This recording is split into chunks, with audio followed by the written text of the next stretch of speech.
Can you just a little bit explain about yourself and your background experience and all this? Yeah, yeah, sure. Uh, Very good evening, Chandrasekhar. Myself, Pranay. I have 4.5 years of experience in DevOps and cloud, and I started my career as a junior DevOps engineer uh, in CyberOx Private Limited. Uh, there, I worked on there in my first company. I worked on. Uh, 1 second, 1 second. Just some disturbances coming.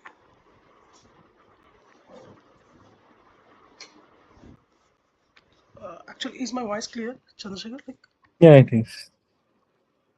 yeah, just switch on the fan. Okay. Yeah. So I started my career as a junior DevOps engineer in CyberOx Private Limited. So in that company, I worked on AWS. So in AWS, I worked on EC2, S3, EKS, and load balancers, and VPC, IAM. And coming to the DevOps side, I worked on Git, Linux, and Jenkins CI/CD. So in Jenkins CI/CD, I configured SonarQube for code access test, and then Docker containers and Kubernetes EKS container orchestration platform.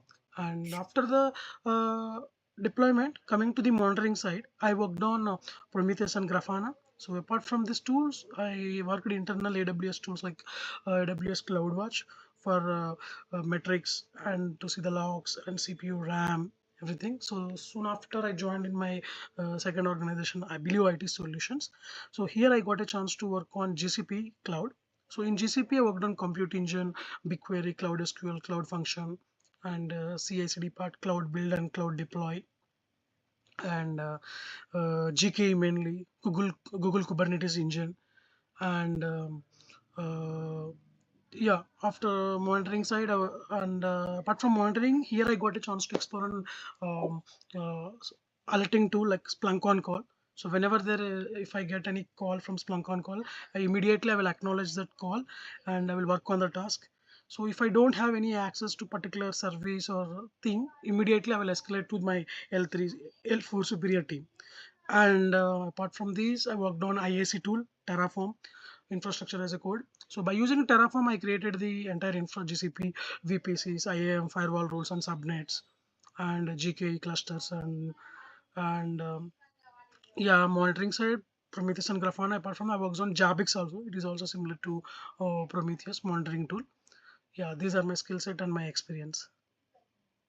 So you mentioned that you worked on Terraform, right? So how do you make sure that your Terraform code is code agnostic and yeah, and make sure that you can deploy to multi-cloud and all. So how do you do that?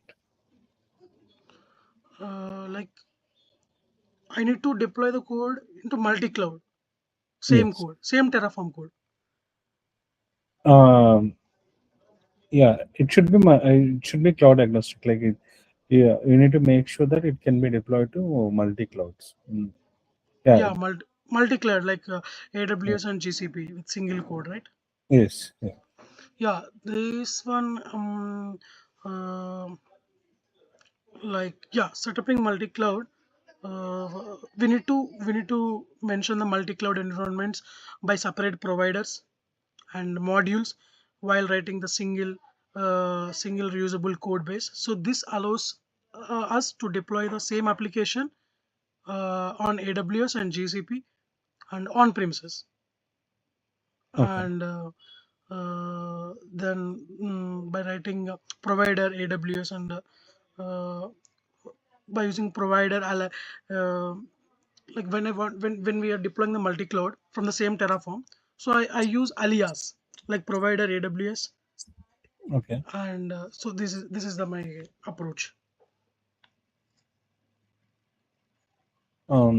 Did you ever write uh, modules for the Terraform, or just like use the modules to write the Terraform for the service deployment?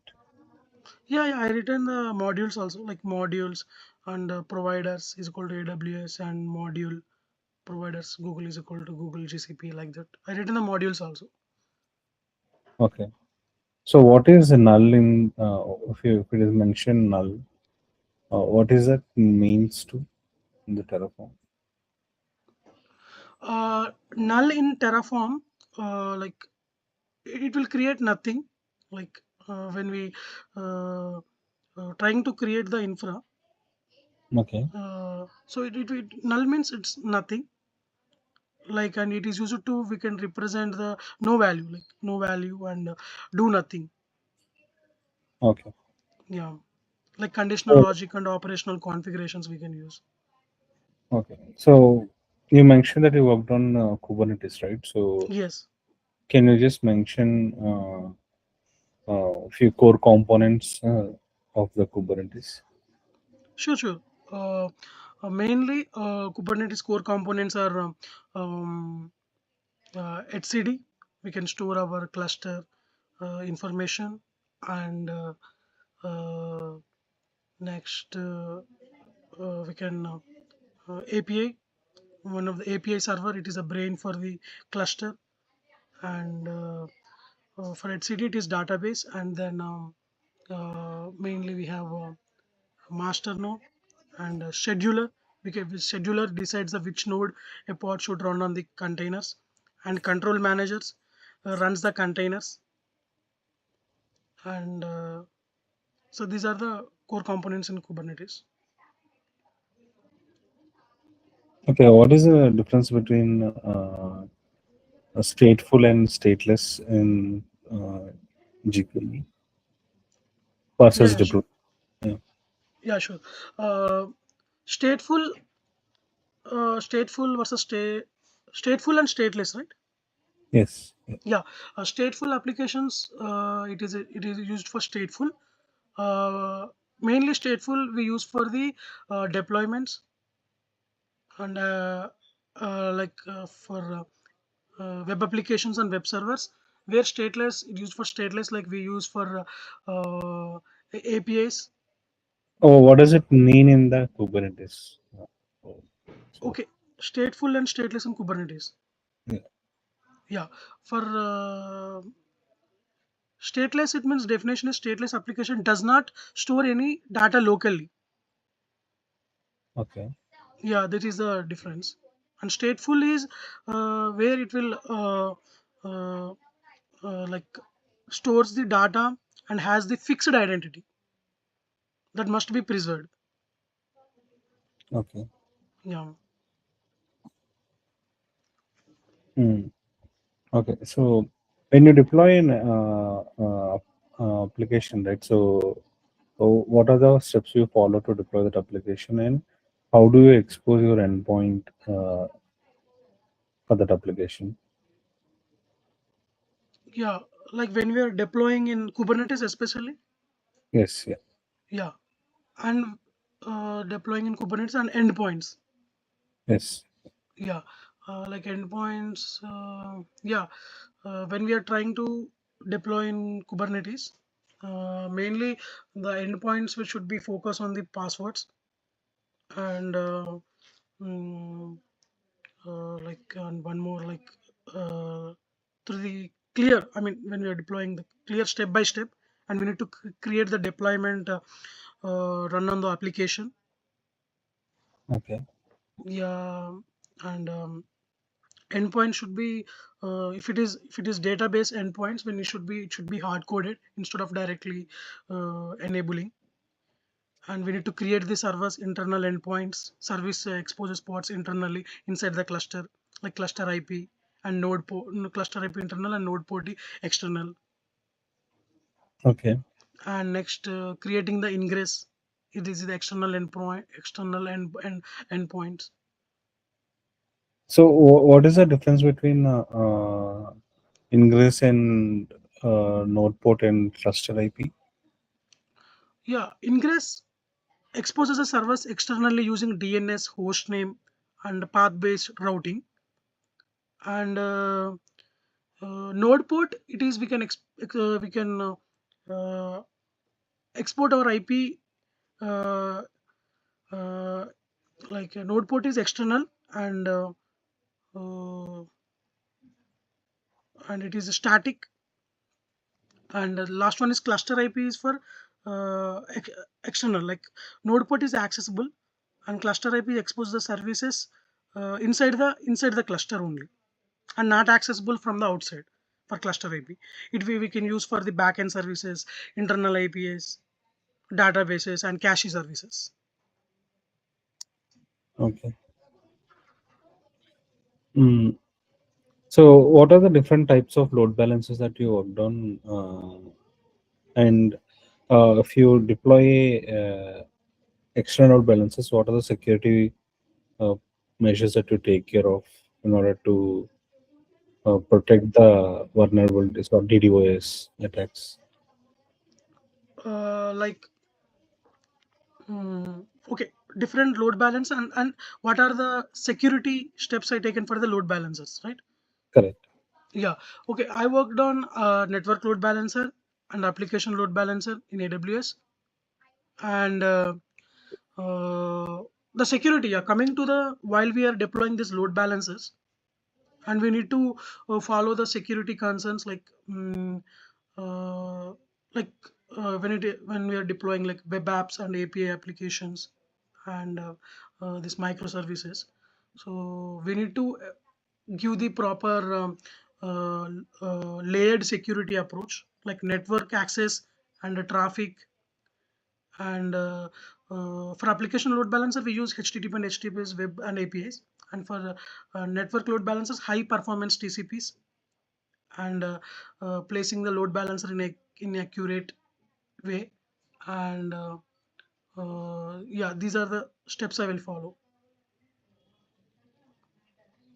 Okay. Um, so, did you ever work on serverless containers? Yeah, I worked on serverless containers. Okay. Yeah, like Um, in AWS I worked on AWS Lambda by okay. Coming deploying back the to Kubernetes, right? So, sorry. uh, coming back to your Kubernetes. So, Yeah, uh, you want to deploy your uh,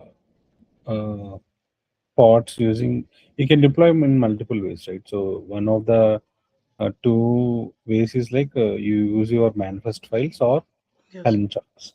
So, yes. what's the difference between those two Helm charts and manifest files? uh, Manifest and Helm chart, right? Yeah. Yeah. uh, yeah, we while we are deploying the Helm charts, generally we use Helm charts to install our Prometheus to Grafana through the Helm, and we can deploy that. And for manifest, we use the deployment other than this softwares. Like for manifest files, we usually deploy the writing the manifest files like databases, microservice based containers. And when it comes to the this Helm one, uh, we use Prometheus and Grafana, and packages. Helms are packages, mainly packages Kubernetes into charts and use templates and value files. And for production deployments, microservices, multi-environment. So these are the benefits with the Helm.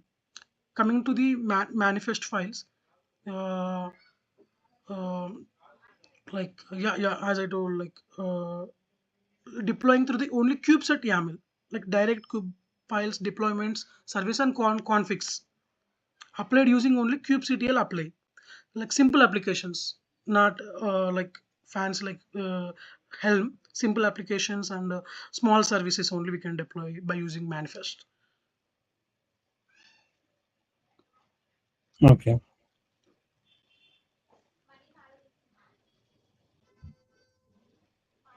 So how do you, if you want to do, if you want to configure your Prometheus, right? So what are the steps will you follow, and what can you capture from those within the Kubernetes? Like while installing the Prometheus, or So while configuring Prometheus for yeah, the Kubernetes, yeah, okay, while configuring Prometheus, what are the uh, steps you follow. Yeah. okay steps? Okay, yeah, mainly. Yeah, while we installing through the Kubernetes through the Helm, I will before we need to take one server, and we need to install the Prometheus in that, and uh, like RAM. We need to fix once how much the storage and storage and RAM we need. So we need to take that based on our application. And the first step, we need to decide the deployment method through the Helm, and then we need to create the namespace kubectl, create namespace for the monitoring, and then install the Prometheus using the Helm. Like in Helm only, we will give all the commands one by one.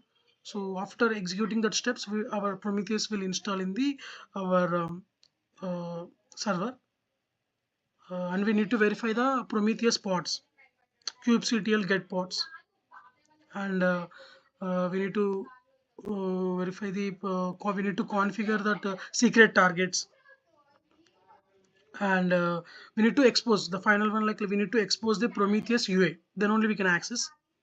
And uh, after to see this, what are the metrics, we need a one dashboard, visual dashboard. For that, I installed the Grafana uh, alongside with Prometheus, and then I configured alerts and alert manager in Grafana. So these are the steps I followed while configuring Prometheus and Grafana to see the What metrics and what logs. is node exporter and what is a node exporter and what does it do? Yeah, node exporter, we can expose the IP internally. So sorry, externally. Like cluster IP, we can expose the IP internally. So node export, we can expose our IP externally. Okay. Yeah. So where are you located currently? Yeah. Currently, I'm in Hyderabad. I came to my hometown. Okay. Yeah. So okay. Do you have any questions for me? Yeah. May I know the current project you're working on? Can you tell about something? Yeah, it depends. Like so, I think depends upon which project you will be. Okay. I think currently the main focus is on um, Azure and GCP, I guess. So GCP. Okay. Yeah. Yeah. Great. Great. Yeah, I do any have experience on GCP and Azure. Azure, not on the officially, but I'm learning Azure also. Officially, I mean, in my working experience from last 4 years, I worked 2 years on AWS and 2 years on GCP. Now moreover, I have did certification in AWS also, solution architect, and uh, yeah, I'm looking forward to work with you eagerly. yeah, sure. Hmm. So can Any you other, can you sorry? any other questions? Yeah, can you give some feedback on my from on my interview? Uh, yeah, I think the HR will share the feedback. So Okay, Chandrasekhar. Yeah. okay. Yeah. Thank you. Nice meeting with you, and advance Happy New Year. Yeah, thank you. Advance. Thank you. Thank you, Chandrasekhar. Have a Thank, great day. thank Yeah. you. Thank you.